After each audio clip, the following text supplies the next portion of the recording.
Bueno, dentro de la actividad transportadora hay una persona muy importante que es precisamente el conductor, ese elemento humano que tiene unas características especiales y que la norma nos dice más o menos cómo se debe contratar. En este capítulo vamos a ver entonces la contratación de conductores, las formas de contratación, cuáles son las excepciones que podemos hacer en algunos casos y los riesgos que corremos, qué ha dicho el Ministerio de Transporte al respecto y por supuesto qué dice la legislación colombiana. Entonces, para ponernos en contexto, vamos entonces también a hablar un poco de esa problemática que existe cuando el propietario es a la vez conductor. Un saludo muy especial para Cotraspeciales y su equipo de conductores, una cooperativa pues con la que ya este año estoy cumpliendo 20 años y que se ha preocupado muchísimo por su recurso humano. Bueno, yo les había contado, esto es parte del módulo 1, 2 y 3, que son obligatorios para que puedan entender un poco lo que está pasando. Pero, ¿qué era lo que pasaba antes de que saliera el decreto 348 con las modificaciones del 431, es decir, el decreto 1079 donde se compilan estos dos decretos?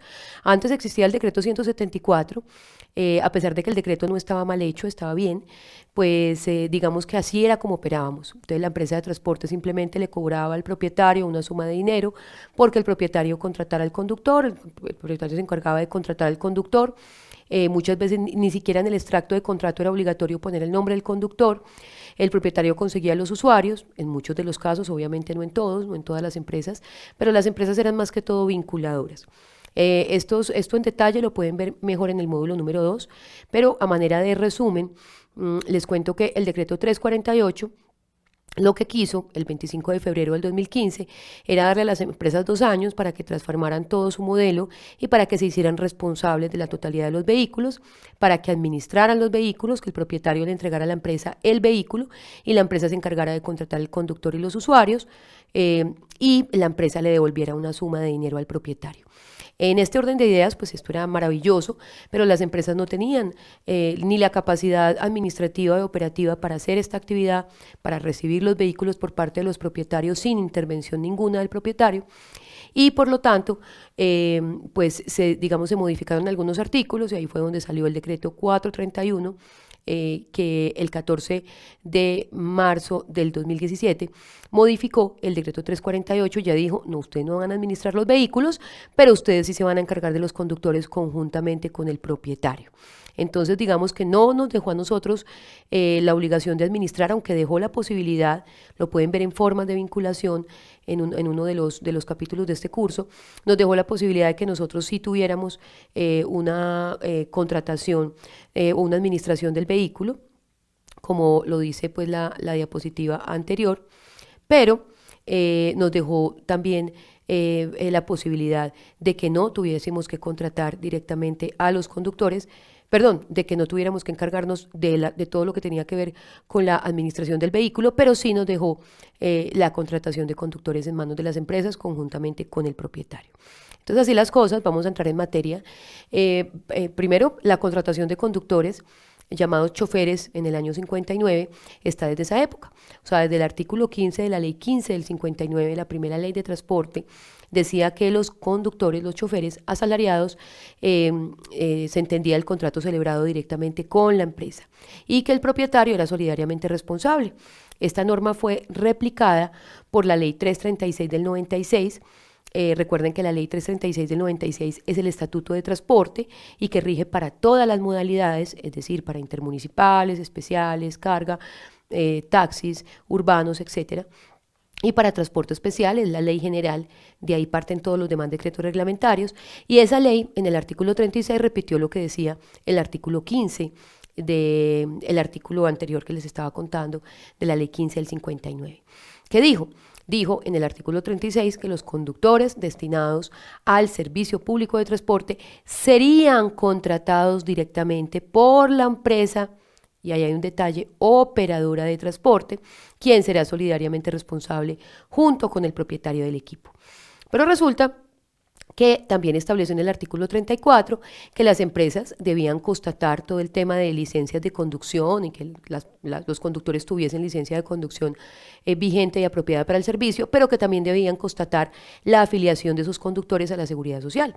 Aquí decía simplemente constatar, pero ya en el artículo 36 que mencioné anteriormente decía contratar. Entonces, ese artículo 36 que sugería, ahí no dice contratación laboral, dice que usted puede tiene que contratar, perdón, como empresa los conductores, pero es que los conductores, como cualquier otro empleado en Colombia, se pueden contratar de dos maneras. Se pueden contratar laboralmente, con todas sus prestaciones sociales, con el pago de salarios y demás, seguridad social, o se pueden contratar por servicios.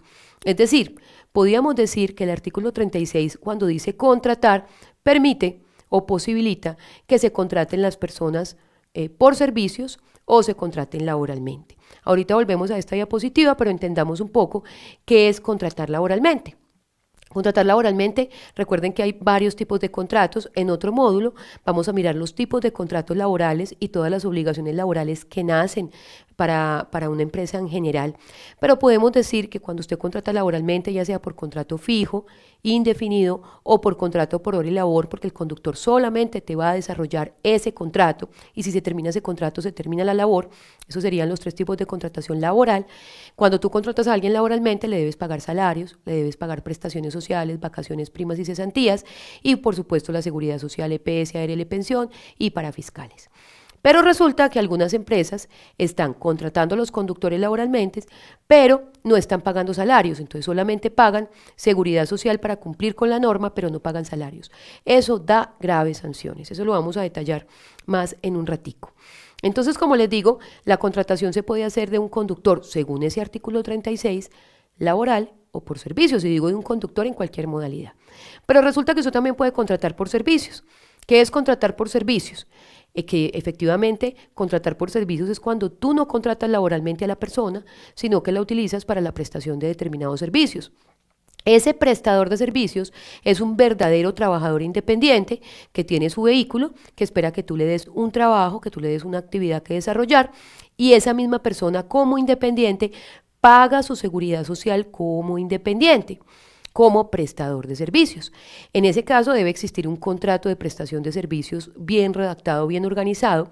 Ese contrato no lo tengo en anexos porque es un contrato muy específico que se firma cuando ustedes efectivamente quieren contratar ese conductor por servicios.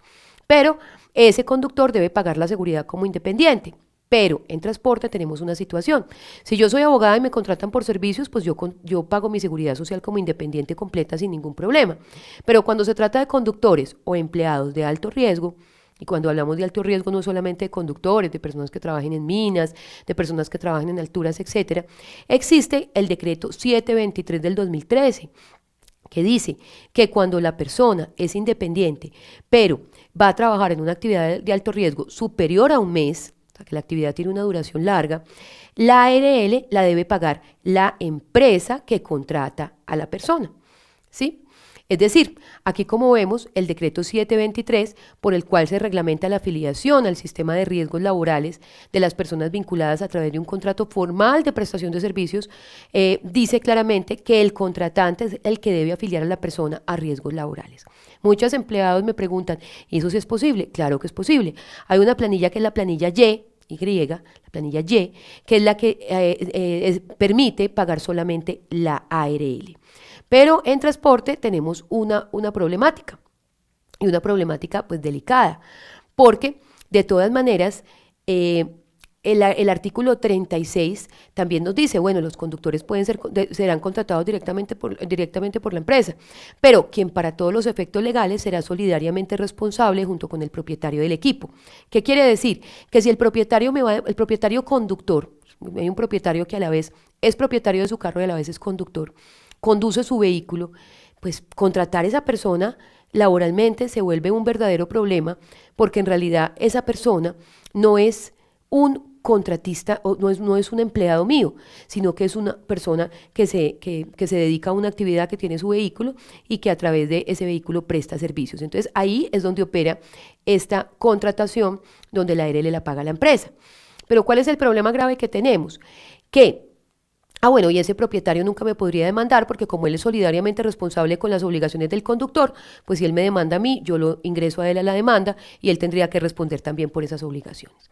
Pero resulta que en transporte especial, y aquí es donde viene el lío grande, en transporte especial es la única modalidad donde nos obligaron a que la contratación nosotros no la podíamos escoger. Es decir, nosotros en materia de transporte especial no podemos escoger si contratamos los conductores laboralmente o si los contratamos por servicios, lo cual es un completo absurdo porque todas las modalidades lo pueden hacer. A nosotros nos pusieron este artículo específico en el decreto 1079, que como les digo, capítulo sexto, tiene que ver con todo el tema de transporte especial, y se los dejo ahí para que ustedes lo miren. El artículo 221, 612, dice que la vinculación de todos los conductores, sean de la empresa, de vehículos de la empresa, de propiedad de la misma, vinculados a la empresa, o socios o de terceros, deben tener contrato de trabajo con la empresa. Contrato de trabajo. Y me dice claramente que la obligación es laboral. Y esa obligación también la repite cuando dentro de las condiciones de rehabilitación de las empresas dice que los conductores, que nosotros tenemos que certificar o que tenemos que manifestar bajo la gravedad del juramento que vamos a contratar a los conductores laboralmente. Entonces, cuando ustedes miran este artículo y dicen, bueno, pero yo contrato un conductor laboralmente, bueno, pues es muy obvio cuando se trata de un conductor raso. Pero cuando es un conductor propietario del vehículo, para mí, a mí me parece, y así se lo he dicho a todas las empresas y se sigue siendo mi posición, que sí se pueden contratar como verdaderos trabajadores independientes, porque es que el conductor propietario, eso es. Eso sí, la ARL debe ser pagada por la empresa. Y aquí tenemos otra problemática aún más delicada. Entonces, resulta que el conductor, que a la vez es propietario, digamos que vamos a seguir al pie de la letra lo que dice este artículo de que tiene que ser contratado por la empresa. Entonces ese conductor, aparte de la seguridad social como conductor, ese conductor propietario, aparte de la seguridad social que se le paga como conductor, tendría que tener otra seguridad social como independiente.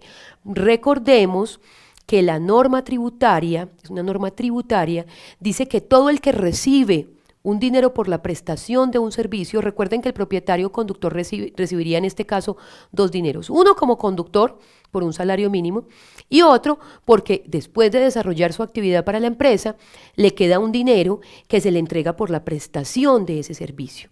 Cuando a esa persona se le entrega ese dinero porque prestó el servicio ese mes, puede ser que sean 4, 3, 4 millones de pesos, esa persona también tendría que entregarme a mi constancia de que pagó la seguridad social por el 40% de sus ingresos, eso ya abajo ya les voy a explicar, pero esa persona tendría que demostrarme que pagó seguridad social como independiente. Entonces digamos que el conductor propietario, la problemática es que tendría que tener dos seguridades sociales. Una, para poder cumplir con este artículo de ser contratado por la empresa, y otra, para poderle pagar en calidad de contratista ese dinero. Eso pues se vuelve muy delicado y por eso yo les reitero que cuando se trata de conductores propietarios, yo pienso que podemos manejar perfectamente la figura de trabajador independiente, ARL pagada por la empresa, pero no por el mínimo, sino por el valor que efectivamente se genere al yo entregar el dinero por el 40%, no es el 40%, es un poquito menos porque eso lo rebajaron, de lo que yo le estoy pagando por prestación de servicios. Sé que el tema es un poquito delicado, pero pues estaría atenta a resolver sus inquietudes. La verdad, no veo una alternativa diferente. O sea, en el caso de conductores propietarios, considero que sí son trabajadores independientes y que ellos no los deberíamos contratar laboralmente. En esta diapositiva ustedes pueden ver que precisamente lo que se buscaba con el artículo 244 de la ley 955 del 2019, en el año 2018, es que los trabajadores independientes con un salario superior a un salario mínimo efectuaran una cotización mes vencido sobre una base de cotización del 40% mensualizado pues, del valor de los ingresos que recibe.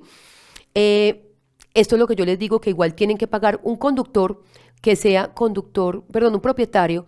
Si tiene otro conductor, pues también tendría que afiliarse como independiente por lo que recibe cuando tú le pagas por la prestación del servicio. Es decir, ¿cuáles son las alternativas que tiene la empresa de transporte especial para la contratación de conductores? Obviamente la norma dice que todos los conductores deben ser contratados directamente por la empresa, pero no como lo dice el artículo 36 que dice contratar, sino que dice que debe ser directamente por contrato laboral. Tiene la opción, para mí, es una apreciación muy personal, que cuando sea el conductor a la vez propietario, es un verdadero trabajador independiente y la ARL la pagamos nosotros con ocasión de lo establecido en el decreto 723 porque son trabajadores de alto riesgo. De lo contrario, el propietario tendría que pagarse dos seguridades sociales, una como conductor y otra como propietario por la prestación o por el dinero de prestación de servicios que está recibiendo. Eh, en este momento, ya el gobierno nacional bajó esa base de liquidación con la resolución 209 del 2020, estableció que no tenemos que pagar el 40%, sino un poquito más, un poquito menos de lo que es la base de cotización, ellos como transportadores o como contratistas independientes. Sin embargo, pues la situación es muy delicada porque pues no hay muchas alternativas para el transporte especial. En ese momento pues llega la superintendencia y lo primero que hace es la contratación laboral por aquí, o sea, por la empresa. De hecho, para usted poder sacar tarjeta de operación, usted tiene necesariamente que demostrar de que el conductor está afiliado laboralmente. Entonces, pues me deja muy pocas posibilidades. Lo que le estamos pidiendo al gobierno nacional es que permita que algunas personas, por ejemplo los conductores propietarios, se afilien como independientes para que no tengan que pagar dos seguridades sociales y que no tengamos la obligatoriedad de contratar laboralmente. En un tiempo donde estamos hablando de flexibilización laboral, es completamente ilógico que nos exijan que contratemos directamente a los conductores laboralmente, porque es que contratar a los conductores en el tema de qué es lo que no se puede hacer, qué es lo que hacen las empresas que no se puede hacer. Cumplir para poder sacar tarjetas de operación, cumplen con meter a los conductores en la seguridad social como si fueran empleados, pero no pagan salarios, ni primas, ni vacaciones, ni cesantías. Eso da una sanción grandísima y ya han habido empresas que han sido sancionadas por la UGPP, la Unidad de Pensiones y Parafiscales, donde las están sancionando precisamente por ser intermediarios laborales, porque es que usted no puede contratar al conductor solamente en seguridad social y no pagarle lo demás. Yo prefiero que si la empresa no está en condiciones de pagar la seguridad social y los salarios de todas las personas, pues entonces mejor los contrate como trabajadores independientes con el decreto 723. En eso estamos con el gobierno no ha querido escuchar la grave situación que tenemos porque pues igual para nosotros es muy difícil sostener una operación cuando no sabemos mañana qué va a pasar con los contratos. Deberíamos tener cierta flexibilización y poder contratar las personas como independientes. En conclusión, ¿qué es lo que está vigente entonces? En conclusión, lo que está vigente es que los conductores deben ser contratados directamente por la empresa. Para todas las demás modalidades nos permiten que podamos contratar laboral o por servicios. Para especiales nos dice que tenemos que contratar a todos los conductores laboralmente. Sigo pensando que la contratación de servicios es válida precisamente por lo que dice el artículo 36 de la ley 336, que dice que los propietarios son solidariamente responsables cuando el propietario es a la vez conductor. Me parece que deberíamos afiliarlos como trabajadores independientes y en muchos casos cuando el conductor no va a trabajar permanentemente con nosotros, también deberían permitir que se vincule como trabajador independiente y no laboralmente. Esa es la situación. Estamos pues a la espera de que el gobierno nacional también nos haga alguna manifestación al respecto, pero pues no hemos tenido como pues como muchas respuestas del gobierno en ese sentido. Sin embargo, pues en eso estamos y seguiremos trabajando. En este módulo, ustedes podrán encontrar el contrato a término fijo, el modelo de contrato a término indefinido, un contrato de prestación de servicios que requiere unos cambios dependiendo de la situación, los conceptos diferentes que han salido sobre el tema donde dice que la contratación debe ser laboral. Ya han sancionado, como les digo, a muchas empresas por contratar conductores en seguridad social y no en salarios, y también han sancionado a algunas empresas por parte de la Superintendencia de Transporte por no contratar directamente a los conductores. El tema es un tema complicado, pero pues vamos a manejarlo. En el módulo que sigue vamos a ver otras obligaciones relacionadas con el conductor. Muchas gracias.